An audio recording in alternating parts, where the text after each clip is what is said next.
आज के आलोचना प्रसंग पाठ के लिए मैं श्रद्धेय सूरज अग्रवाल दास से अनुरोध करता हूं कि दादा पाठ आरंभ करें। जय गुरु। आलोचना प्रसंग षष्ठ खंड, पेज 66-67। प्रमोद दा, এতে বড় পরিশ্রম করতে হয়, আর যাদের ভালো করা যায় তাদের অনেকে মন্দ করে। प्रमोद दा ठाकुर जी से पूर्व प्रसंग पे कहने लगे, इससे बड़ा परिश्रम करना पड़ता है, और जिनके भला करने जाओ वो उनमें से बहुत कोई बुरा करते हैं। सीसी ठाकुर, जे परिश्रम ना करले नय সেই परिश्रम कराई लागे। सीसी ठाकुर जी कहने लगे कि जो परिश्रम नहीं करने से ही नहीं हो सकता है, उस परिश्रम को करना ही होगा। পরিবেশ যদি অবনতির পথে চলে, আমাদের उन्नति ताते ব্যাহত হয় অনেকখানি। परिवेश अगर अवनति के पथ पे चलता है तो हमारा उन्नति उससे काफी हद तक व्याहत होता है। আর অকৃতজ্ঞতা স্বভাব যাদের, তারা তো উপকার पे অপকার করেই। और जिनका स्वभाव अकृतज्ञता का है, वो उपकार पाने पर भी अपकार तो करता ही है। তাই বলে যে পরিবেশকে দেখবো না তা তো হয় না, लेकिन ये बात के वजह से मैं परिवेश को नहीं देखूंगा ऐसा तो नहीं होता है। খেলে খাদ্যবস্তুর ভিতর দিয়ে হয়তো এমন ইনফেকশন সংক্রমণ হতে পারে যাতে হয়তো স্বাস্থ্যের ক্ষতি হতে পারে। खाने पर खाद्य पदार्थ के द्वारा शायद से ऐसी इन्फेक्शन यानी कि संक्रमण हो सकती है जिससे शायद से स्वास्थ्य को हानि पहुंचे, किंतु ताई बोले कि हमरा खावा बात दे, लेकिन क्या इस वजह से हम खाना छोड़ देते हैं? ना, खावा बात दिए बाँचा जाए? नहीं, खाना छोड़कर जिंदा रह सकते हैं। खाद्य সম্বন্ধে যতটুকু প্রিকশন নেওয়ার, সাবধানতা অবলম্বন করার তা নিতে হয়। खाद्य वस्तु के संबंध में जितना प्रिकॉशन लेना चाहिए यानी कि सावधानता अवलंबन करना चाहिए वो तो लेना ही है। আবার তা সত্ত্বেও যদি ইনফেকশন সংক্রমণ হয় তখন তার প্রতিকারের জন্য যা করার তা করতে হয়। लेकिन इसके बावजूद अगर इन्फेक्शन यानी कि संक्रमण होता है तो उसके प्रतिकार के लिए जो करना चाहिए वो करना चाहिए। যা করণীয় তা করার ধাপে ধাপে আত্মরক্ষার দিকে যথাসম্ভব নজর দিয়ে চলতে হয়। তা সত্ত্বেও যদি বিপদ দেখা দেয় তা নিরোধ করার মতো প্রস্তুতি আগে থাকতে रखते हैं। श्री ठाकुर जी और कहने लगे कि जो करना है उसके साथ साथ हर एक पदक्षेप में आत्मरक्षा की तरफ यथासंभव नजर देते हुए चलना है। इसके बावजूद अगर विपद दिखाई दे तो उसे निरोध करने की प्रस्तुति पहले से ही रखना चाहिए। কিছু লোক উপকার পেয়েও অপকার করবে এটা ধরেই রাখতে হয়। कुछ लोग उपकार पाकर भी अपकार करेंगे ये पहले से ही सोच कर रखना चाहिए। তাছাড়া যে যতই ভালো হোক কারোর জন্য কিছু করে তার কাছ থেকে কোনো প্রতিদান প্রত্যাশা করতে নেই। इसके अलावा जो जितना भी क्यों ना अच्छा हो, दूसरों के लिए कुछ भी क्यों ना करे, उसके निकट से कभी भी प्रतिदान प्रत्याशा नहीं करना चाहिए। প্রত্যাশা যদি থাকে আর তা যদি ব্যাহত হয় তবে মানুষ ক্ষুব্ধ হয়, ক্ষুণ্ণ হয়, মুষড়ে পড়ে। प्रत्याशा अगर रहता है और वो अगर व्याहत होता है तो मनुष्य क्षुब्ध होता है, क्षुण्ण हो जाता है और टूट पड़ता है। অপরের জন্য কিছু করার প্রবৃত্তি উবে যেতে থাকে और दूसरों के प्रति करने की ये प्रवृत्ति गायब हो जाती है। ताई वो सब बाला ही रखते नहीं, इसलिए ये सारे बातें सोचना ही नहीं चाहिए। देखते হয় তোমার সব করার ভিতর দিয়ে ইষ্ট স্বার্থ ও ইষ্ট প্রতিষ্ঠার সুবিধা কতখানি হয়। देखना ये चाहिए कि तुम्हारे सब चीज करने के द्वारा इष्ट स्वार्थ और इष्ट प्रतिष्ठा की सुविधा कितनी होती है, সেই দিক দিয়ে মানুষগুলিকে করিয়ে নিতে হয় और उसी तरफ से मनुष्यों को देकर ये चीज करवा लेना चाहिए, ताते तादेरो उपकार হয় और इससे उनका भी उपकार होता है। তা না করে শুধু সার্ভিস सेवा दिए छेड़े दिले सर्विस सेवा नीते नीते पातित्व ऐसे जाए, और ये न करने पर सिर्फ सर्विस यानी कि सेवा देकर छोड़ देने से सेवा लेते लेते पातित्व आ जाता है। ধরো একজনের বিপদে তুমি সাহায্য করলে, অন্যের বিপদে সে যদি শত দায়িত্বে সাহায্য নাও করতে চায় তবু তার উপর চাপ দিয়েও তাকে দিয়ে কিছু করানো ভালো। मान लो एक जन के विपद में तुम सहायता किए दूसरे के विपद में वो अगर स्वतः दायित्व के साथ सहायता न भी करना चाहे तो भी तुम उसके ऊपर ये दबाव डालकर उसके द्वारा कुछ ना कुछ करवाना अच्छी बात है। किंतु सावधान, কারো জন্য কিছু করেছো বলে সেই অজুহাতে তার কাছ থেকে নিজের জন্য কিছু দাবি করতে যেও না। लेकिन सावधान, किसी के लिए अगर तुम कुछ किए हो और ये सोचकर अगर किसी भी अभिप्राय से उसके निकट अपने लिए कुछ दाबी करने मत जाना। অবশ্য তোমার নিজের প্রয়োজন হলে যে তার কাছে চাইতে পারবে না তা নয়, কিন্তু তার মধ্যে এমন কোনো ভাব থাকবে না যে তুমি তোমার করার প্রতিদানে তার কাছ থেকে চাচ্ছ। लेकिन तुम्हारे अपने प्रयोजन होने पर उसके निकट से तुम कुछ नहीं चाह सकते हो, ऐसा नहीं है। लेकिन उसके भीतर ऐसी कोई भावना नहीं रहनी चाहिए कि तुम तुम्हारे करने के प्रतिदान स्वरूप उससे कुछ मांग रहे हो। এতে সে যদি সাড়া দেয় তাও ভালো, না দেয় তাও ভালো। इससे अगर वो प्रत्युत्तर देता है तो भी अच्छा है, না দে তো भी अच्छा है। তোমার যদি মানুষের জন্য করার অভ্যাস থাকে, যাদের জন্য করো তারা যদি তোমার কিছু নাও করে, তাহলেও পরমপিতার বিধানে তোমার প্রয়োজন स्वतः पूर्ण হবার কথা। तुम अगर मनुष्य के लिए करने की अभ्यास तुम्हारी रहे, जिनके लिए तुम करते हो वो अगर तुम्हारे लिए कुछ भी ना करे, फिर भी परमपिता के विधान अनुसार तुम्हारा प्रयोजन स्वतः ही पूर्ण हो सकता है। किंतु प्रत्याशा नहीं করলে विशेष কিছুই হয় না, लेकिन प्रत्याशा लेकर करने पर विशेष कुछ होता ही नहीं है। তোমার স্বভাবটাই এমন হওয়া চাই যে ইষ্ট স্বার্থ প্রতিষ্ঠা কল্পে মানুষের ভালো না করেই পারো না, তাতে তোমার যত কষ্টই হোক। तुम्हारा स्वभाव कुछ इस तरह होना चाहिए कि इष्ट स्वार्थ प्रतिष्ठा के वजह से मनुष्य का अच्छा न करके ही तुम रह नहीं पाते हो, और इससे तुम्हारा भले कितना भी कष्ट क्यों ना हो। এতে পরিবেশের সব প্রতিকূলতা সত্ত্বেও তুমি গড়পড়তায় উচ্ছল হয়ে চলতে পারবে। इससे परिवेश के सब प्रतिकूलता रहने के बावजूद तुम कुल मिलाकर उच्छल होकर चल सकते हो। जय गुरु। जय गुरु दादा। आपने बहुत अच्छे भाव से जो है ठाकुर जी के जो आलोचना प्रसंग है उनका बंगाली में पाठ किया और फिर उसका जो प्रॉपर तरीके से जो हिंदी अनुवाद भी किया।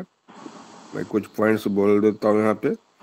जो क्वेश्चन जो बहुत इंटरेस्टिंग है और लास्ट का ही दिन का ही जो आज तो बहुत ज़्यादा ही स्पष्ट हो गया है क्वेश्चन। इसमें बहुत मेहनत करनी क्वेश्चन है कि इसमें बहुत मेहनत करनी पड़ती है और उस दिन से अच्छा काम हो सकता है, वे भी अक्सर बुरा कर बैठते हैं। तो ठाकुर जी माने हर के जीवन में दैनंदिन की एक दुविधा है कि जो हम दूसरे का तो भला करते हैं लेकिन जो है वो तो उसका ध्यान ही नहीं देता, उसके लिए कृतज्ञता नहीं है उसके अंदर है। वही ठाकुर जी बोल रहे हैं जो पहला तो है कि जो परिश्रम किए बिना काम नहीं चलेगा वही परिश्रम करना जरूरी है। अगर वातावरण पतन की ओर बढ़ता है तो हमारी प्रगति उतनी बाधित होती है, और जिनका स्वभाव ही कृतज्ञता का होता है वे तो उपकार पाने के बाद भी नुकसान ही करते हैं। मगर इसलिए यह नहीं हो सकता है तो हम वातावरण की परवाह ही न करें। तो ठाकुर जी ने जो है भोजन संबंधित जो एक एग्जाम्पल दिया है तो मैं उसको नहीं पढ़ता हूँ। इसके बाद ठाकुर जी बोल रहे हैं जो कुछ करना आवश्यक है उसे करते हुए आत्मरक्षा की दिशा में हर कदम का यथासंभव ध्यान देना चाहिए। फिर भी यदि कोई संकट आ जाए तो उसका मुकाबला करने की तैयारी पहले से रखनी चाहिए। और कुछ लोग उपकार पाकर भी अपकार करेंगे, यह पहले से मानकर चलना चाहिए। तो भी जो और कितना भी अच्छा क्यों ना उसके लिए कुछ करने के बाद उससे कोई प्रतिदान की अपेक्षा नहीं करनी चाहिए। अगर अपेक्षा होती है और वह पूरी ना हो तो व्यक्ति दुखी होता है, आहत होता है, टूट जाता है, दूसरों के लिए कुछ करने की भावना खत्म होने लगती है। इसलिए ऐसी अपेक्षाओं से दूर रहना चाहिए। देखना यह चाहिए कि तुम्हारे हर कार्य के माध्यम से इष्ट हित और इष्ट की प्रतिष्ठा कितनी बढ़ती है, इस दृष्टिकोण से लोगों को प्रेरित करना चाहिए। इसके बाद ठाकुर जी बोल रहे हैं कि किसी भी मुश्किल में तुमसे मदद की, फिर जब किसी और की मुश्किल आई और वो व्यक्ति अच्छा स्वेच्छा से मदद नहीं करना चाहे तो उस पर दबाव डालकर उससे कुछ कराना अच्छा है। लेकिन सावधान भी ठाकुर जी किए हैं, किसी के लिए कुछ करने के बहाने उससे अपने लिए कुछ मांगने मत लग जाना। यदि तुम्हें सचमुच किसी चीज की जरूरत हो तो मांग सकते हो, मगर उसमें यह भाव नहीं होना चाहिए कि तुम अपने किए गए काम के बदले में कुछ ले सको। और इसके बाद जो ठाकुर जी और सावधान किए हैं, तुम्हारा स्वभाव ऐसा होना चाहिए कि इष्ट की कार्य की सिद्धि के लिए तुम लोगों का भला किए बिना रह ही नहीं सको, चाहे उसमें तुम्हें कितनी भी तकलीफ क्यों न हो। ऐसा होने पर वातावरण में कितनी भी प्रतिकूलता क्यों न हो, तुम सामान्य जीवन में प्रसन्न और उत्साही बने रह सकते हो। तो बहुत सुंदर विषय वस्तु है।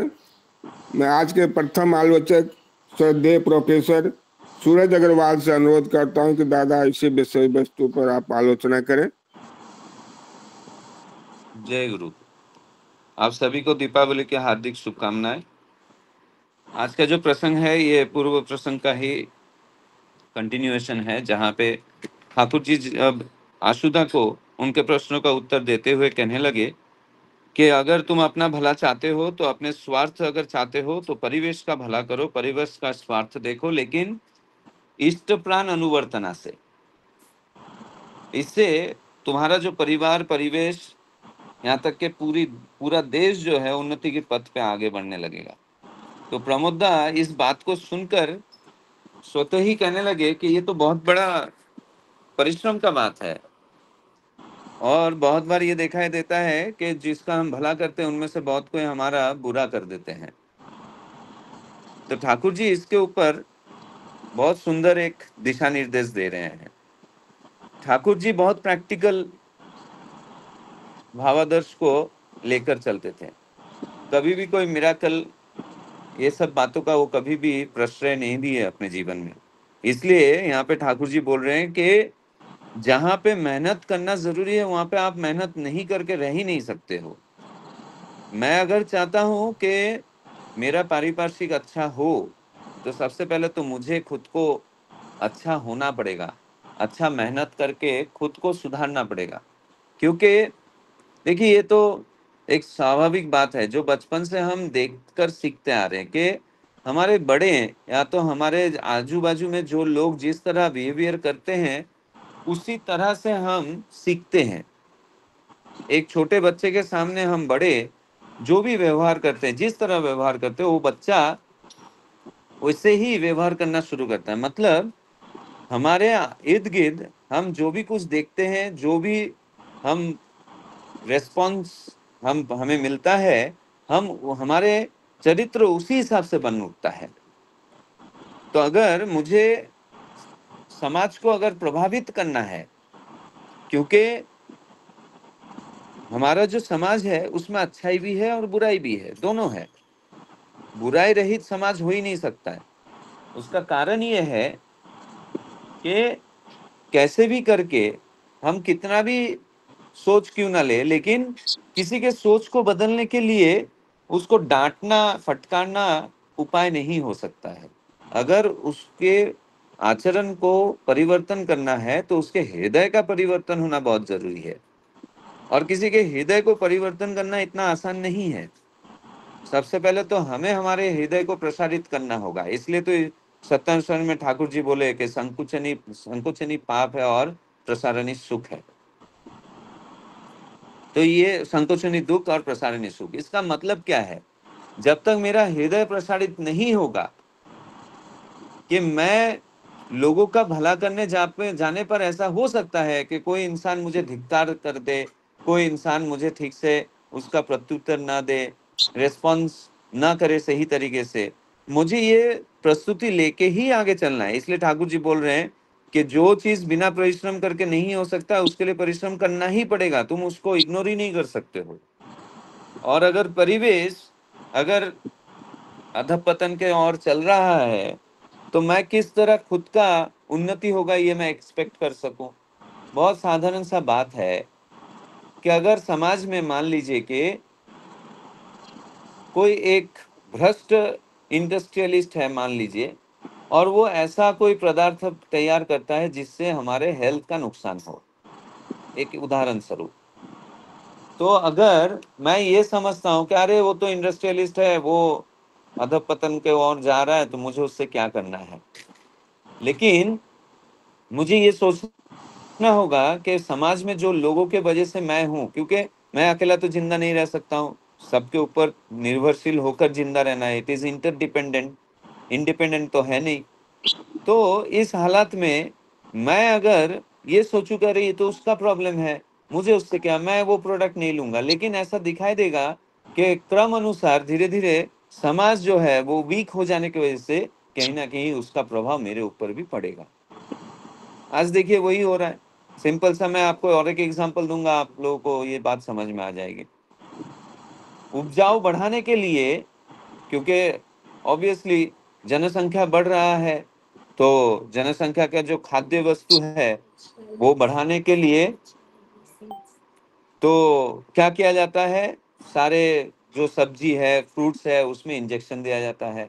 लैब में जो बी चारा है वो बनाया जाता है, और उससे जो फ्रूट्स बनते हैं हम सभी वही खाते हैं।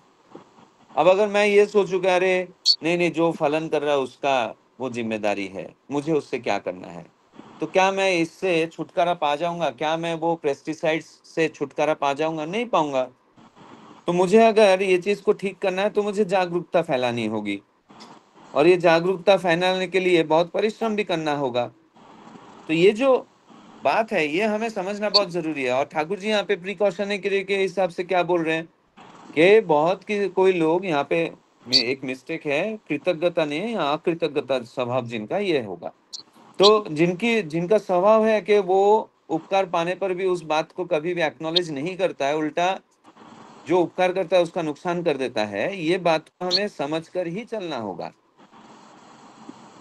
लेकिन ये बात सोचकर अगर मैं परिवेश के लिए सोचना ही बंद कर दूं, तो एक दिन ऐसा समय आएगा जहां पे मुझे डायरेक्टली इसका इम्पैक्ट झेलना पड़ेगा।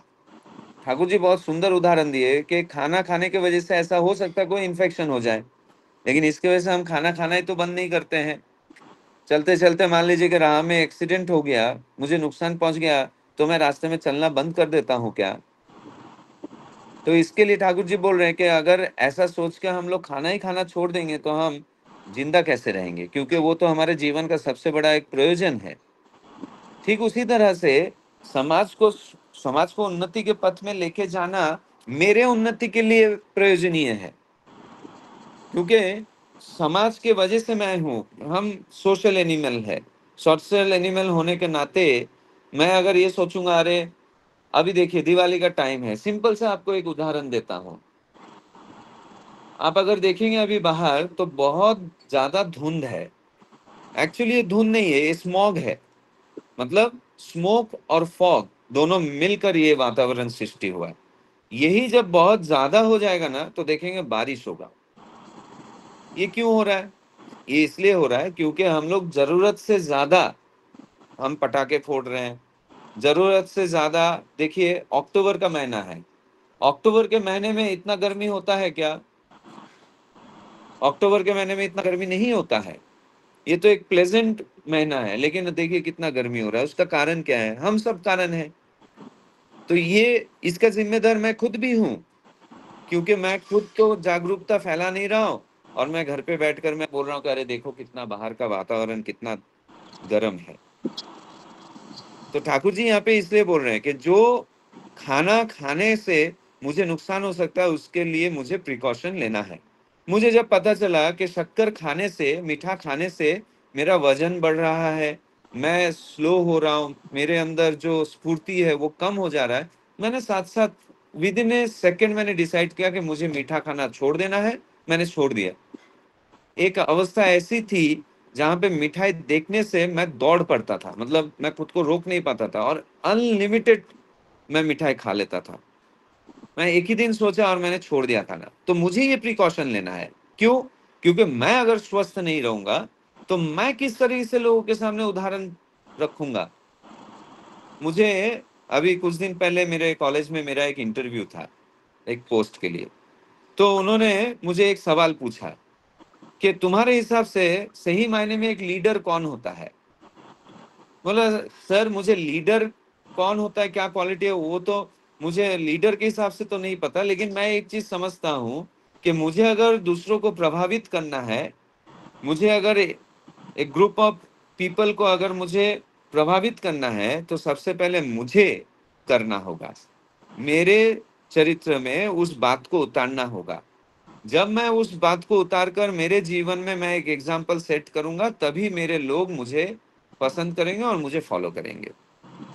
मुझे लगता है सही मायने में लीडरशिप इसी को कहा जाता है। तो ठाकुर जी तो हमें यहाँ पे वही चीज बोल रहे, ठाकुर जी हमें एक ऐसा खुद का इमेज बनाने बोल रहे हैं जहां से ठाकुर जी का इमेज दर्शाया जा सके।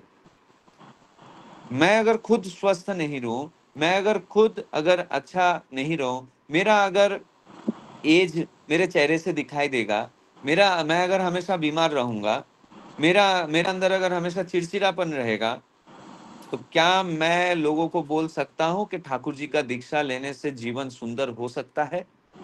वो बोलेगा कि आपका जीवन में इतना तकलीफ है, तो फिर मैं ठाकुर जी पकड़ के क्या फायदा, वहां पे तो सब खत्म हो गया।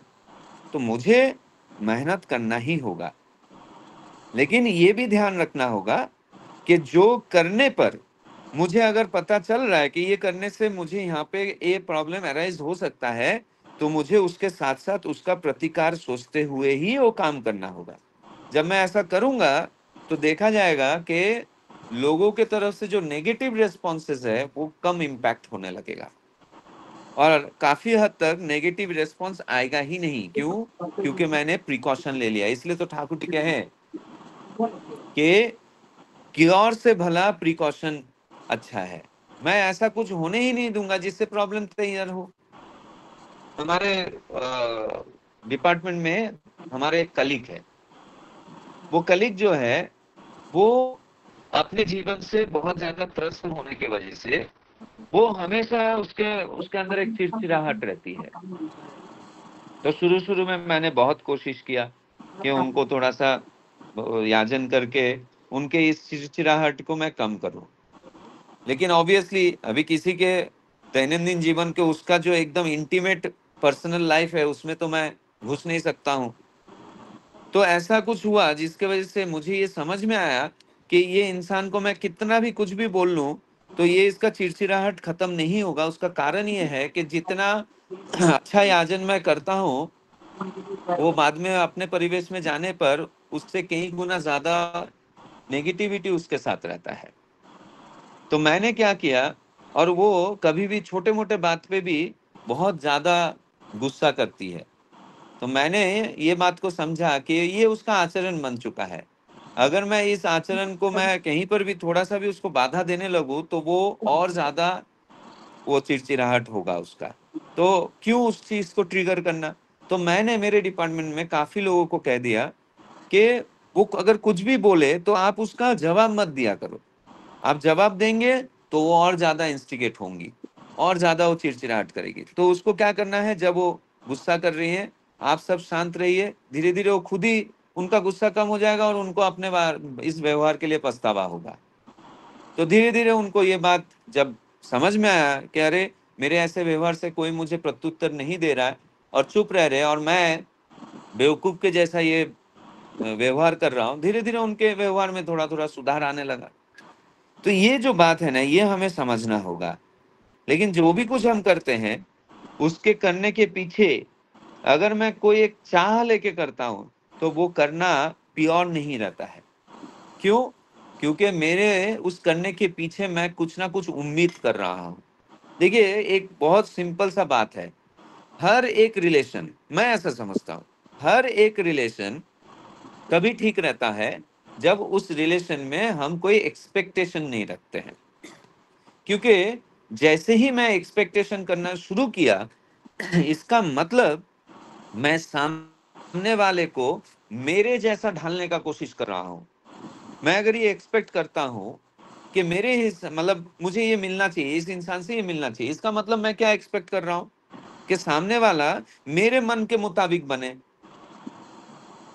जब मेरा हाथ के 5 उंगली समान नहीं है, मैं ये कैसे एक्सपेक्ट कर सकता हूं कि सामने वाला इंसान मेरे हिसाब से चले, क्योंकि उसका अपना एक वैशिष्ट्य है। तो ये एक्सेप्टेंस लाना ये बहुत जरूरी है। ये एक्सेप्टेंस आएगा कैसे? ये एक्सेप्टेंस तभी आता है जब मैं निस्वार्थ भाव से किसी के लिए कुछ करता हूं।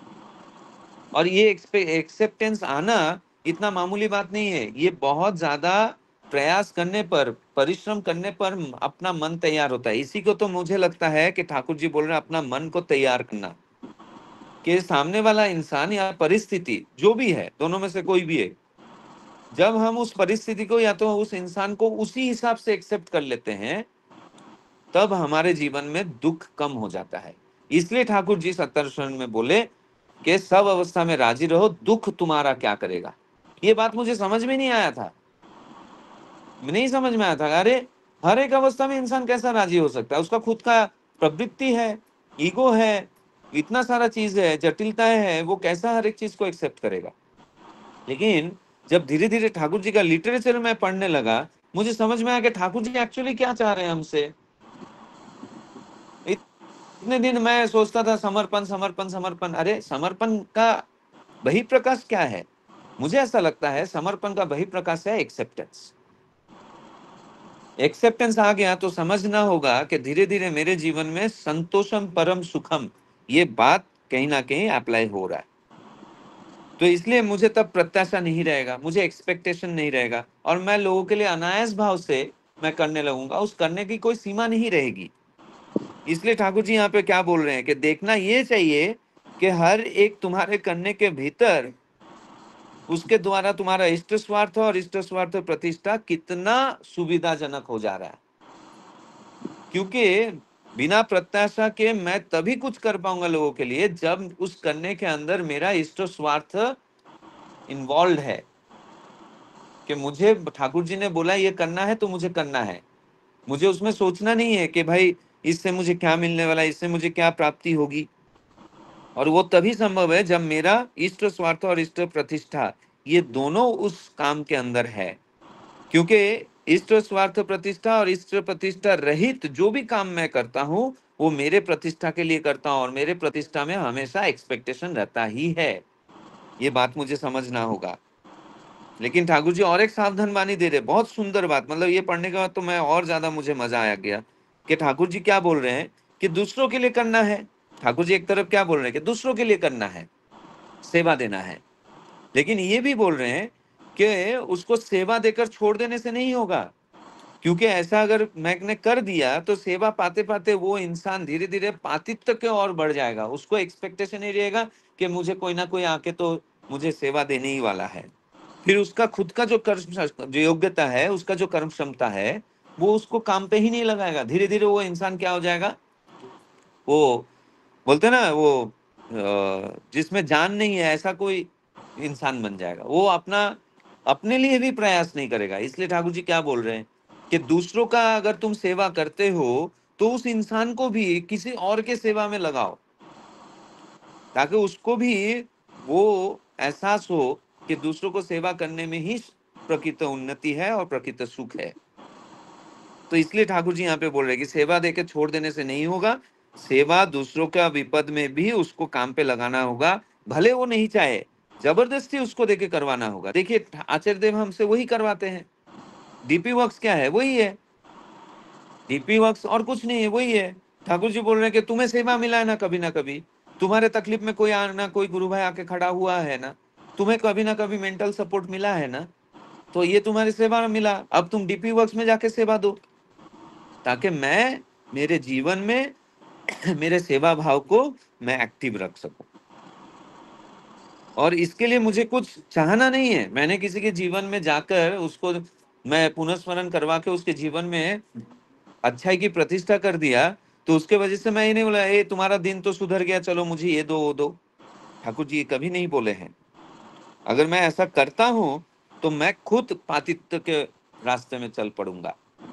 इसके लिए ठाकुर जी बोल रहे हैं कि तुम अगर लोगों के लिए करने की अभ्यास तुम्हारी है, कितना सुंदर बात बोल रहे हैं। और ये मैं जीवन में मैंने बहुत बार उपलब्धि किया है कि तुम्हारा अगर दूसरों को भला करने का अभ्यास अगर है, जिनके लिए तुम कर रहे हो, अगर वो तुम्हारे लिए कुछ भी ना करे तो उससे तुम कुछ घबराओ मत, क्योंकि परमपिता का विधान में ही ये लिखा हुआ है कि तुम अगर ऐसा करते हो तो तुम्हारे प्रयोजन स्वतः ही पूर्ण होगा। क्यों? वो नेकी कर और दरिया में डाल, वो वाली बात हो जाती है कि मैं नेकी करके छोड़ दिया, कभी ना कभी वो रिटर्न किसी ना किसी रूप में मेरे सामने आएगा। मैंने ये चीज बहुत बार मैंने देखा है कि बहुत सारे बच्चे जिनको फीस भरने का प्रॉब्लम है, मैंने बोला कि ठीक है मैं भर देता हूँ, तू साल बर्बाद मत कर। मुझे ऐसा लगता है कहीं ना कहीं मैं फील करता हूँ कि मेरे बच्ची का जो भी पढ़ाई लिखाई का जो भी सुख सुविधा उसको मिल रहा है, कहीं ना कहीं मेरा वो करने के वजह से है। और ठाकुर जी, ये परम पिता का विधान है कि मैं अगर किसी के लिए कुछ अच्छा ही कर रहा हूं बिना प्रत्याशा के, तो ये जो इन्वायरमेंट है ये मुझे उसका कुछ ना कुछ रिटर्न, मेरा जो जरूरत है उसको प्रयोजन करने में लग पड़ता है किसी भी माध्यम से, मुझे ऐसा लगता है। तो इसके लिए ठाकुर जी बोल रहे हैं कि तुम्हारा स्वभाव ऐसा होना चाहिए कि इष्ट स्वार्थ प्रतिष्ठा के कल्प में तुम मनुष्य का भलाई कर सको, और उसके लिए तुम्हें कितना भी कष्ट क्यों ना हो। इसका मतलब प्रमोद दा जो बात बोल रहे हैं कि ये तो बहुत बड़ी परिश्रम की बात है, ठाकुर जी उसी बात को लेकर अंत करते हैं कि कितना भी कष्ट क्यों ना हो, तुम अगर इष्ट स्वार्थ प्रतिष्ठा के लिए मनुष्य का भला करते हो तो वो कष्ट तुम्हें कष्ट प्रतीत नहीं होगा, और हर एक प्रतिकूलता रहने के बावजूद तुम अपने जीवन में उच्छल हो उठोगे। तो हमारे जीवन में बचना बढ़ना, ये इसका एक प्रोसेस ठाकुर जी यहाँ पे बताए, जिसके वजह से हम आगे बढ़ सकते हैं, हमारे जीवन में हम बचना बढ़ना आबाद कर सकते हैं। यही कहकर मैं मेरे शब्दों को विराम करता हूँ। जय गुरु। जय गुरु दादा। आपने बहुत बहुत सुंदर भाव से जो है इस विषय वस्तु को आलोचना किया है। बहुत स्पष्ट आलोचना है, और जो है आपने जो बहुत सारे एग्जाम्पल भी दिए, और लास्ट में जो आपने एग्जाम्पल दिया कि जो हमें अपने साइड से करते जाना है, कुछ सोचना है। ठाकुर जी का यही मतलब है कि अपने साइड से करते जाओ। इसके कुछ दिन पहले भी जो ठाकुर जी दान की बात बोल रहे थे, बहुत विभिन्न प्रकार का दान था, शिक्षा दान, धर्म दान, तो उससे रिलेटेड ये भी टॉपिक लग रहा है। तो और आपने जो एग्जाम्पल दिया कि बच्चों का फीस हम भर देते हैं, जिसको वो प्रतिफल मिलता है दादा, 100% मिलता है। तो और मेरे अब ये बातें सुन के मेरे फैमिली का भी एग्जाम्पल मैं बाद में बोलूंगा, बहुत अच्छा एग्जाम्पल है, और फल तो मिला। हाँ, थोड़ा टाइम लगता है उसमें, थोड़ा टाइम लगता है। हम अगर करते हैं तो हमारे बच्चे के ऊपर 100% वो प्रतिफल आता है, हमारे ऊपर भी आता है, लेकिन थोड़ा टाइम लगेगा उसमें, लेकिन ये मिलता ही मिलता है। तो बहुत बहुत धन्यवाद दादा। अभी मैं नेक्स्ट आलोचक जो है श्रद्धेय मनीष कलमकर दास से अनुरोध करता हूँ, दादा इस विषय वस्तु पर आलोचना करें। दादा जय गुरु। जय गुरु वंदे दादा। पुरुषोत्तमम वंदे पुरुषोत्तमम वंदे पुरुषोत्तम। आज का जो विषय है, जो ठाकुर जी जो बात बोले, कितना गुरुत्वपूर्ण बात है ये।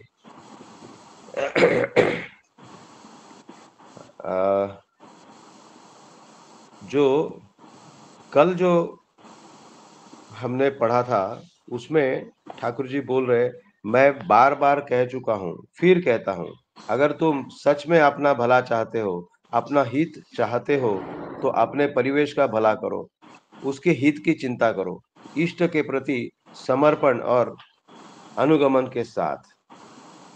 तो ये जो एक बात है कि, और ये ठाकुर जी की कितनी सारी वाणियों में ये बात आई है। जैसे एक वाणी है कि जिससे तुमने पाया पागल, उसको ही पहले पूर्ण कर, वही यदि रे कर सकते, तब ही सच्चा स्वार्थ पर। तो ठाकुर जी वही बोल रहे कि तुम अपना अगर भला चाहते हो तो पहले जो हमारे इष्ट है, जिससे तुमने पाया, हम किससे पाते हैं? हम तो ईश्वर से सब कुछ पाते हैं। उनकी दया के बिना, उनकी दया के सिवा तो हमारा जीवन नहीं चल रहा है। तो उनको ही पहले पूर्ण कर, उसको ही पहले पूर्ण कर बोल रहे हैं वाणी में। तो पहले हम जिससे पाए हैं उसको पूर्ण करना है, और वही यदि कर सकते हैं, अगर हम कर सकते हैं, तभी सच्चा स्वार्थपर, मतलब तभी हम सच्चा स्वार्थी। ठाकुर जी तो हमसे अपेक्षा कर रहे, ठाकुर जी बोल रहे तुम सच्चा स्वार्थी बनो। तो सच्चा स्वार्थी बनने का उपाय क्या है कि जिससे पाया है उसको पहले पूर्ण करो। तो अगर मैं ठाकुर जी से पाया हूं या और किसी से कुछ मैं हेल्प पाया हूं, अगर मैं कुछ अपने जीवन में किसी भी तरह का अगर मदद पाया हूं, तो मुझे कृतज्ञ होना चाहिए और उनको पूर्ण करना चाहिए। अभी आज का जो बात है उसमें ठाकुर जी बोल रहे कि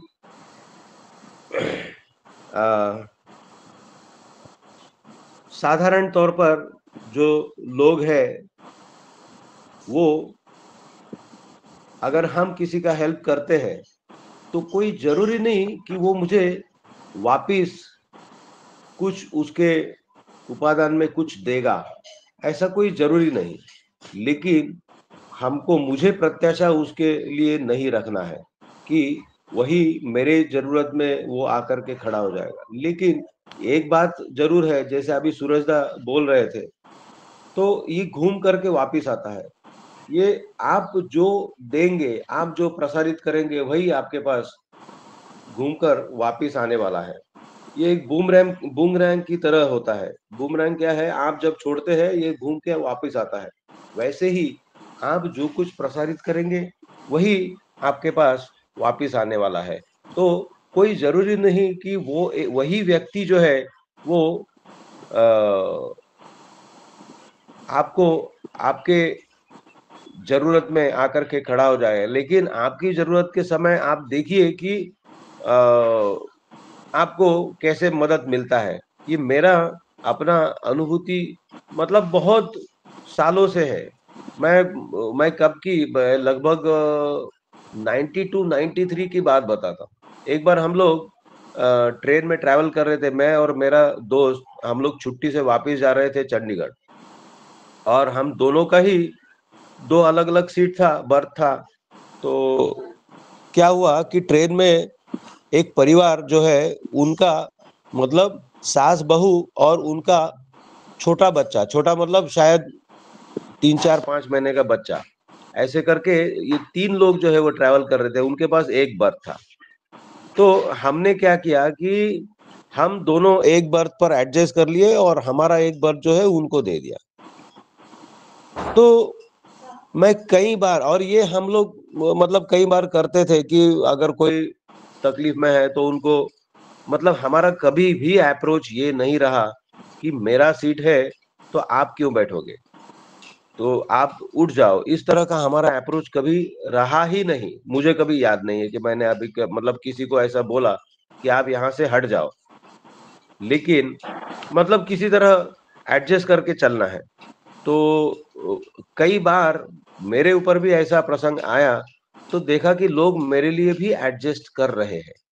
एक बार तो मैं रात को लगभग 1 बजे ट्रेन थी, और पुणे के आगे एक स्टेशन है दौंड, दौंड से मैंने ट्रेन पकड़ा मुंबई आने के लिए, बदलापुर आने के लिए। तो रात को 1 बजे मैं ट्रेन में चढ़ा हूँ और मेरे पास रिजर्वेशन तो है नहीं, अचानक प्लान बन गया आने का। और चढ़ने के बाद में मैं दरवाजे के पास में ही, और मेरी तरह रिजर्वेशन कंपार्टमेंट था सेकंड क्लास का, और मेरी तरह और भी कुछ लोग इसी तरह से ट्रैवल कर रहे थे। कोई नीचे बैठा है, कोई खड़ा है, कोई वो जो एक छोटा सा सीट होता है तो उसके ऊपर एक व्यक्ति बैठा हुआ है दरवाजे के पास में।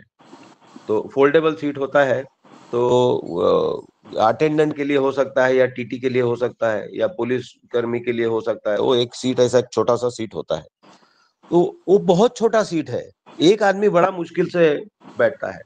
लेकिन जो आदमी बैठा था उसको क्या मुझे पता नहीं कि उसको क्या लगा मुझे देख करके, और मुझे बुला करके वो उतना सा छोटा सा सीट में भी वो खिसक गया और मेरे बैठने के लिए जगह बना के दिया।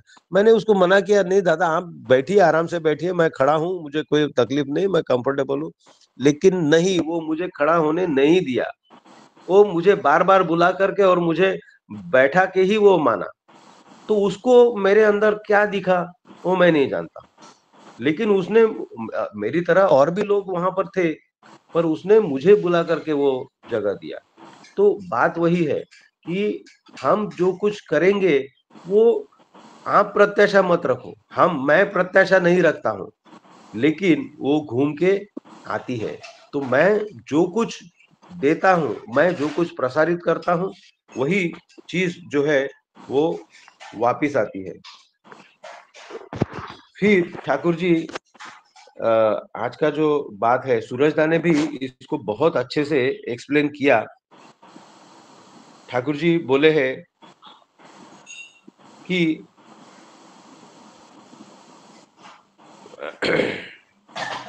ठाकुर जी बोलते हैं, देखते हुए তোমার সব করার ভিতর দিয়ে ইষ্ট স্বার্থ, ইষ্ট প্রতিষ্ঠা সুবিধা কতখানি হয় সেই दिक दिए মানুষগুলিকে করিয়ে নিতে হয়।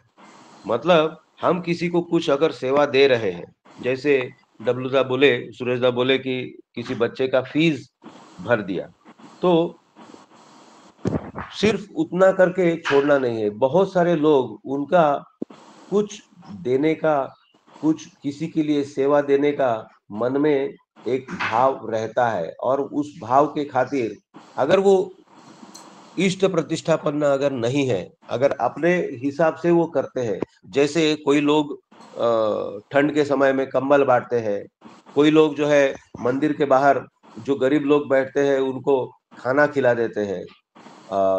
तो ये सब जो लोग करते हैं, किसी को कपड़ा बांटना, किसी का फीस भर देना या किसी का, लेकिन देखा जाता है कि एक साधारण मनुष्य जो है ये करता है, उसके मन में जो भाव होता है, मुझे लगता है कि वो क्या चाहते हैं कि कुछ पुण्य कमाना चाहते हैं। वो सोचते हैं कि ये मैं करूंगा तो मेरा कुछ पुण्य होगा, और वो उसके खातिर, मतलब अपना जो मन के अंदर एक जो आशा है, अभिलाषा है, उसको परिपूर्ण करने के खातिर जो है वो इस तरह का काम करते हैं। लेकिन बहुत बार देखा जाता है कि व्यक्ति जो है कंबल पाता है और दूसरे दिन उसको औने पौने दाम में सेल आउट करके, और उसका जो भी है थोड़ा सा उसको, मतलब शराब उससे उस पैसे से खरीद लेता है, ऐसा होता है। लेकिन ठाकुर जी यहाँ पर जो बोल रहे हैं वो एकदम क्लैरिटी है उस बात में।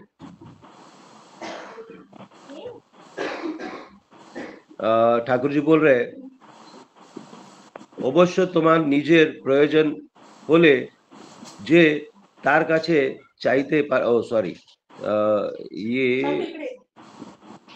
ठाकुर जी बोल रहे हैं कि তা না করে শুধু সার্ভিস দিয়ে ছেড়ে दिले सर्विस नीते नीते पातित्य ऐसे जाए।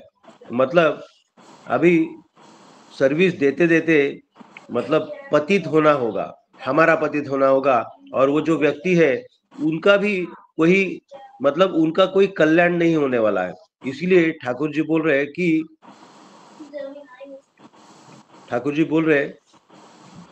ধরো একজনের বিপদে তুমি সাহায্য করলে,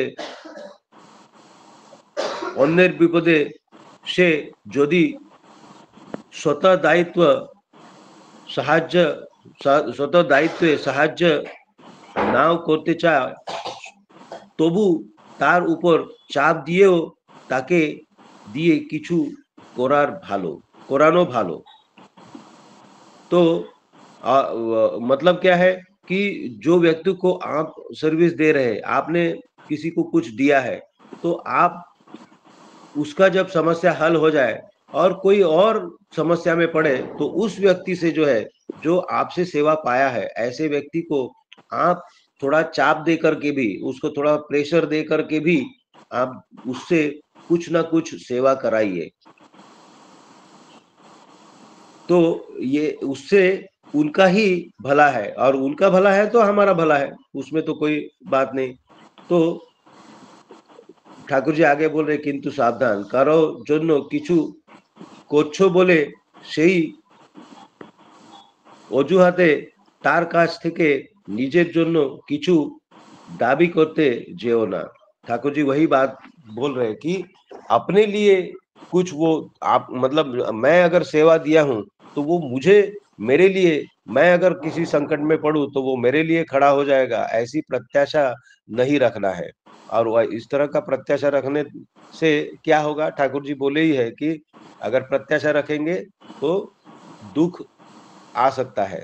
तो किसी चीज की प्रत्याशा ना रखना, अपेक्षा ना रखना ही अच्छा है। तो उससे मतलब आपका आप अपने लिए दुख इनवाइट नहीं करेंगे। तो आज का जो बात है ये कितना गुरुत्वपूर्ण बात है, इसमें ठाकुर जी ने बिल्कुल पूरा क्लैरिटी दिया है कि हमें किस तरह से चलना है। आदर्श को प्रमाण मान करके, उनको मुख्य मान करके चलना है, और उनकी इच्छा के खातिर। अभी जैसे मैं एक बात बोलता हूँ, जब हम किसी को कुछ सेवा देते हैं, अगर हम उनको मुख्य मानकर, उनको मतलब हमारे इष्ट को मुख्य मान करके अगर से हम सेवा देते हैं, और वो व्यक्ति अगर हमको रिस्पॉन्ड नहीं करता है या हमको कृतज्ञता नहीं दिखाता है, तो कभी-कभी हम आहत हो जाते हैं। लेकिन जब हम इष्ट को मान करके चलते हैं और इष्ट के खातिर जब हम सेवा देते हैं, तो हमारा वो प्रत्याशा नहीं रहता है, क्योंकि मैं इष्ट को खुश करने के लिए, उनको परिपूर्ण करने के लिए मैं दूसरे को सेवा दिया हूँ। वही बात है कि you are for the lord not for others, you are for the lord and so for others. तो मैं इष्ट के लिए हूँ, इसलिए मैं दूसरों के लिए हूँ। तो यहाँ पर क्या बात है कि मैं इष्ट को पूर्ण करने के लिए मैं दूसरे को अगर सेवा देता हूँ, तो दूसरा मेरे लिए कुछ करे नहीं करे उससे मुझे फर्क नहीं पड़ता। मैंने मेरे इष्ट को फुलफिल करने के लिए सेवा दिया है, इसलिए मुझे मेरा जो खुशी है उसमें कोई धक्का नहीं लगेगा। तो बहुत सारी बातें जो है आज इसमें क्लियर हुई है। तो मैं ये बोल करके मेरी बातों को मैं शेष करता हूँ। जय गुरु। बहुत बहुत सुंदर दादा, आपने जो बोला है कि जो हम देंगे वो मिलेगा ही मिलेगा, और आपने एग्जाम्पल भी दिया अपना जो ट्रेन की बातें जो है। तो इसमें मैं कुछ पॉइंट्स बोलना चाहता हूँ दादा। पहला, ठाकुर जी बोले हैं कि बिना किए जो पाना चाहे दुख तो उसके पीछे था। हमें जो हमको मिलना का सोच रहे हैं वो पहले करना पड़ेगा। और मैं कुछ अपने पिताजी की बातें करता हूँ। जो पिताजी हमेशा कोई भिखारी आता था तो वो बोलते थे हम लोग पैसा देते थे, बोलते नहीं पैसा अगर घर में रोटी है तो रोटी दो, अनाज दो, पैसा मत दो। ठाकुर मेरे पिताजी बोलते, उनके पीछे रीजन ऐसा था कि जो पैसा आप देंगे तो पैसा मिलेगा। और कभी कभी सभी को अनुभव होगा कि कभी कभी पैसे पॉकेट में रहने के बाद भी हम किसी जर्नी में रहते हैं, हमें जो है करीब खाना जल्दी नहीं मिलता है ना, रास्ते में होटल नहीं मिलता है, जो भी है। तो पैसा इसलिए जो है अन्न दान करने को ठाकुर जी बोलते, खाना पीना रोटी ऐसा कुछ खाने के लिए। तो जो देंगे आपको वो मिलेगा, पहली बात है। अभी मैं अपने पिताजी का, मेरे ये जितना भी ठाकुर जी बोले हैं उसका एकदम लाइव एग्जाम्पल जो है मैं अपने एंसेस्टर में देखा हूँ। तो मेरे पिताजी जो है पूरे जो है ना पूरा जो एंसेस्टर होते हैं, पूरा चाचा दादा सब एक साथ रहते थे। तो मेरे पिताजी सबसे बड़े थे, मैंने बच्चों में, यंगस्टर में। तो उनको जॉब मिली, टीचर की नौकरी मिली थी। तो जितने भी उनके जो नीचे के थे, भतीजा हो गए, भाई हो गए, तो वो अपने यहाँ ला करके, अपने घर पे ला करके वहां पर अपने स्कूल में एडमिशन करा के उनको एजुकेशन दिलाने का काम किया करते, कि मन किए थे, ठीक है। तो और तो क्या हो गया, फिर बाद में क्या हो गया, वो लोग कृतज्ञ हो गए। कृतज्ञ मतलब वो बड़े हुए, फिर बोले नहीं नहीं मैं आपके साथ नहीं रहूंगा, आपके तो इतने बच्चे हैं, खाने पीने वाला आपका ज्यादा है, मेरे 2 ही बच्चे, आपके तो 7 बच्चे हैं, तो मैं जो है अलग होता हूँ, है ना, अलग हो गए। और मेरे पिताजी के चाचा, पिताजी के माँ बाप जो है बचपन में ही डेथ हो गया था, तो उनके चाचा ने पाले पोसे थे, तो मेरे पिताजी भी उनके बेटे को पढ़ाया लिखाया, उनको, वो भी सभी टीचर बन गए बाद में। तो फिर जो है वो जो चाचा के बेटा थे वो बोले कि मेरे पिताजी ने आपको तो बहुत पढ़ाया लिखाया है, तो आप जो एंसेस्टर प्रॉपर्टी थोड़ी बहुत थी, ज्यादा नहीं थी, बोले मुझे दे दो। पिताजी ने दे दिया, क्योंकि पिताजी को देने में कभी आसकत नहीं होता था किसी को, है ना।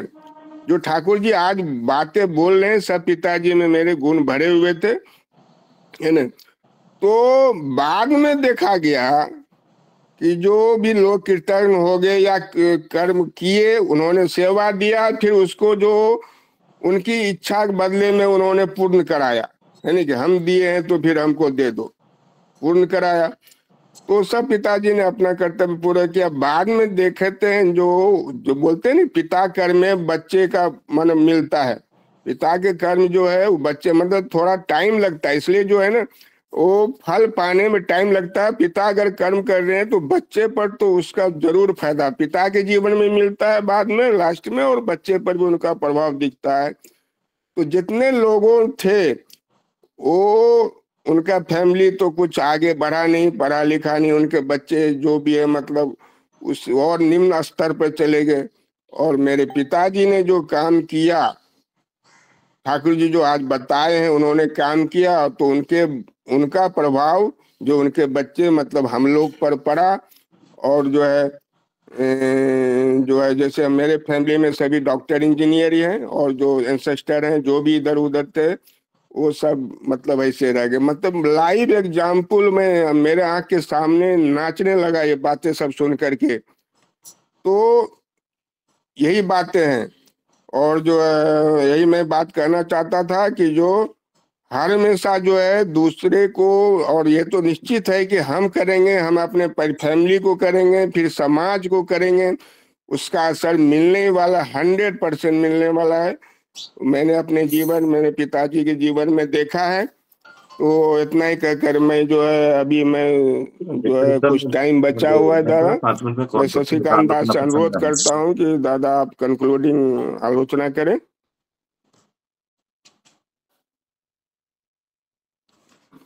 जय गुरु। दीपावली में सबको हार्दिक शुभेच्छा। आज एक पवित्र दिन है और आलोचना तो हुआ है, सूरजदा बहुत सुंदर भाव से किए हैं, मनीषदा किए हैं, फिर आप वास्तव उदाहरण भी दिए हैं अभी, जो दूसरों के लिए निस्वार्थ भाव से करने से मनुष्य का जो दान, ठाकुर जी जजन जजन इष्टभूति बोले हैं ना, तो जो षट कर्म है ब्राह्मण का, जजन जजन अध्ययन अध्ययन दान प्रतिग्रहण, ये प्रतिग्रहण रिटर्न ना ऑटोमेटिक आता है। रिटर्न के लिए जो सूरजदा बोले थे आकांक्षा रखना नहीं चाहिए, रिटर्न आप जिसी से करें उसी से नहीं आएगा, ये तो तय है। तो आप जिसको लिए किए हो सकता है उसका जन्मगत संस्कार के कारण उसके अंदर विश्वासघातकता और कृतज्ञता है, तो वो अपकार करने से भी वो आपका ही अपकार करेगा। आपका हो सकता है बैक में जाके आपका षड्यंत्र करेगा, आप देख के आश्चर्य होने का कोई सवाल नहीं है, क्योंकि उसके अंदर कृतज्ञता है। तो उसको आपको स्टडी करके देखना पड़ेगा। फिर ठाकुर जी वहाँ पर रुके नहीं, बोले ऐसा करोगे तो जिंदगी में किसी का भी भला ही नहीं कर सकते हो, तो आप वो सब मत करने जाओ। जो छुपा हुआ है एक हाथ में अस्त्र पकड़ के श्री ठाकुर जी को मारने के लिए, और ठाकुर जी उसको बुला रहे हैं, बोल रहे हैं अभी देख कोई नहीं है, तू अभी आके मुझे काट दे। मेरा गला अभी काट दे, क्योंकि तेरे को कोई पकड़ नहीं पाएगा। बावजूद ठाकुर जी पता है वो व्यक्ति मुझे मारने आ रहा है, ठाकुर जी उसके लिए सोच रहे हैं वो कैसे बचे, उसको कोई पकड़ नहीं पाए, वो जेल नहीं जाए। तो वो व्यक्ति श्री ठाकुर जी को पैर में पकड़ के रो रहा है, जब मैं आपको मारने के लिए आया हूं और मुझे आप सुरक्षा दे रहे हो। ये जो बातें श्री ठाकुर जी बोल रहे हैं, मेरा जीवन में भी ऐसा बहुत सारा हुआ है। हम कभी कभी विभ्रांत हो जाते हैं, जे इतना सारा करने के बावजूद वो हमको हमारा षड्यंत्र कर रहा है, हमारा अनिष्ट के लिए चिंता कर रहा है, और हमारा शत्रु के साथ मिलके कोई हमारा जीवन में क्षति पहुंचाना चाहता है, उसी के साथ मिलके और बड़ा हमारा उपकार करना चाहता है। ये कभी कभी आश्चर्य का विषय वस्तु हो जाता है। वो सब विशेषकर प्रतिलोम मैरिज से मैक्सिमम क्षेत्र में आता है। मैरिज वहाँ पर ये है। कल हम लोग एक व्यक्ति शुभम गिरिदा, और जो नीरज गिरिदा अभी ज्वाइन किए, उनका भाई को लेके मैं और एक व्यक्ति हमारा प्रमोद दा, उनको गए थे। एक व्यक्ति के पास इन्विटेशन करने के लिए गए ठाकुर जी का। वो व्यक्ति एक व्यक्ति को बोला जो वो आध्यात्मिकवाद में है, ब्रह्मकुमारी, तो उनका घर पे जाओ। अनजान व्यक्ति है, हम पूछ के उनका घर पे गए, तो वो ना हमको जानते हैं, मैं उनको जानता हूँ। बड़े के वही प्रेम है, ठाकुर जी को केंद्र करके ठाकुर जी के बारे में कुछ बातें कहें, उनको काट दिए। और हमारा बातों से इतना खुश हो गया, जे बोला मेरा वाइफ कुछ मनुस्थिति के ऊपर रिसर्च कर रहे हैं, तो वो मेरे के सबका कंसल्ट करके रोग बीमारी दूर करते हैं। किसका डिवोर्स होता है, ये होता है, वो सब ठीक करते हैं, मानसिक बीमारी बेसिकली। तो बोले हम मेरे साथ चलो, मैं आपको दिखाता हूँ वो कैसे सेटअप किए हैं।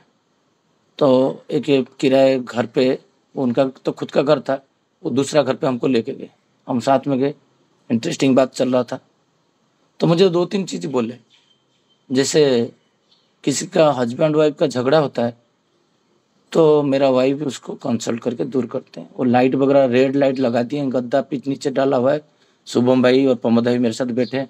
मुझे बातें से इतना प्रभावित हो गए, उनका वाइफ का सीट मुझे दिए, मतलब डॉक्टर का सीट। बोले नहीं, मैं तो पेशेंट हूँ, आप डॉक्टर हो तो आप निराकरण करो, आप बैठो। फिर वो नीचे जाके बैठे। मैं बोला मेरा कभी याद नहीं आ रहा है मेरा बीबी के साथ झगड़ा हुआ। हमारा जो गुरु जी है, हमारा जीवन जो आदर्श है, जो फुलफिल और द बेस्ट होते हैं, जो वैशिष्ट पाड़ी होता है, उनको पकड़ने से क्या होता है, आपका जो चिकित्सा कर रहे हो और वो रोग नहीं होता है। चिकित्सा क्यों कर रहे हो? रोग नहीं रहेगा तो क्या चिकित्सा करना। मैं उनको बोला जे मैं तो 1 साल में कोई दवाई नहीं लिया, ऑटो डिजीज क्योर प्रोसेस मुझे उनको बताया कैसे क्योर करना होता है। उनके लिए नया चैप्टर था, वो तो लाइट जला दिए, रेड लाइट, और एक माहौल हो गया। मतलब ये औरा मंडल में मेरा कुछ नया नया इंट्यूशन आ रहा है। वो हस्बैंड वाइफ नीचे बैठे हैं, ज्ञानी गुणी लोग हैं, और हमको नीचे ऊपर बैठा दिए।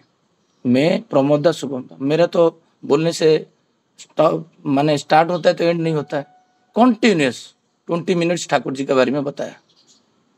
वो स्पीचलेसली सुन रहे थे। मतलब आप माँ हो, माप देने का शक्ति आपके पास है। जो मिट्टी में लगाया जाएगा वो धान लगाओगे धान होगा, आप कपा लगाओगे कपा होगा, जो भी लगाओगे, भिंडी लगाओगे तो भिंडी होगा। आप देखते हो मेरा अंदर क्या है। मैं आपको आप रीड करते हो ना, मेडिटेशन प्रोसेस सिखाओगे, आप देखो मेरा अंदर क्या है। आपका 1.5 मीटर रेडियस ऑरा में आप माप सकते हो मैं क्या आप के बारे में सोच रहा हूँ। माँ के बिना मैं कुछ नहीं सोच सकता आपके बारे में। वो जब ये सोचने लगा मनुष्य, करना तो बाद में आएगा, सोच नहीं पाता है। आप जो सोचने के लिए पीछे भागे हो, आप मेरठ के लिए टिकट करते हो तो दिल्ली पहुंच नहीं पाओगे। वो स्टूडेंट की लाते वो बैठे गए, दोनों हस्बैंड वाइफ, वो गए थे हमको वहां पर दिखाने के लिए, कुछ बताने के लिए। वो थे ब्रह्म कुमारी संप्रदाय का। मतलब आप कोई भी संप्रदाय हो, कुछ भी हो, पुरुषोत्तम का शरण रहो ना, अनिर्वाज्य है। वो पहले मैं नहीं बता पाता था, मतलब इसको करने से भी चलेगा, नहीं चलेगा। श्री ठाकुर अनुकूल चंद्र जी का शरण लेना 800 करोड़ लोग का अनिवार्य है। कोई भी संप्रदाय आप हो, आपको लेना ही पड़ेगा। आप जो निराकरण कर रहे हो वो टेम्पररी है, 5% का काम कर रहे हो आप। मेरा जो है ही नहीं, अब निराकरण क्या करोगे? मेरा बीबी के साथ अनबन नहीं होगा, मैं लिख के देता हूँ। प्रमोद भाई के सामने वो आए मेरे पैर छूने के लिए, क्योंकि वो जो झगड़ा किसी का सॉल्यूशन दे रहे हैं, वो दोनों का ही झगड़ा चल रहा है। आप सोच रहे हो, उनका बॉडी लैंग्वेज से मैं रीड कर लिया, इसलिए वो शांत हो गए। वो गए हैं दूसरा हस्बैंड वाइफ का ठीक करने के लिए, बट वो दोनों का ही चल रहा है। मुझे स्माइलिंग में वो बता दिए कि हमारा अनबन है, चल रहा है, कभी कभी हो जाता है। बोला हमारा कभी नहीं होता, कभी कभी वर्ड हमारा नहीं आता है। दिस इज पुरुषोत्तम, और उसका वो ब्लेड भी ऐसे ही होना चाहिए। हम जब जाते हैं हम देवदूत हैं, हम कोई लेडा गड़ा लोग नहीं है। हम किसी का घर पे चले जाते हैं अनजान व्यक्ति के अंदर, उनके घर पे प्रभावित करके आ जाएंगे। आप लाइट लगा दो, ऑरा मंडल क्रिएट कर दो। मेडिटेशन किसको करोगे? वो बोले मेडिटेशन। बोले किसको करोगे मेडिटेशन? मेडिटेशन होगा एक जीवंत आदर्श को। उनका मेडिटेशन मतलब उनका जो जीवन का चरित्र है तुम्हारा चरित्र में आना चाहिए, वो होता है मेडिटेशन। बाकी तो आप त्राटक विद्या सिखा रहे हो सबको ना। दादा आप जो बोल रहे हो सही है, बट जब हमको जितना पता है हम उतना करेंगे। मतलब आप तो स्टैटिक प्रोसेस में लोग को लेके जा रहे हो। यहाँ पर आना पड़ेगा।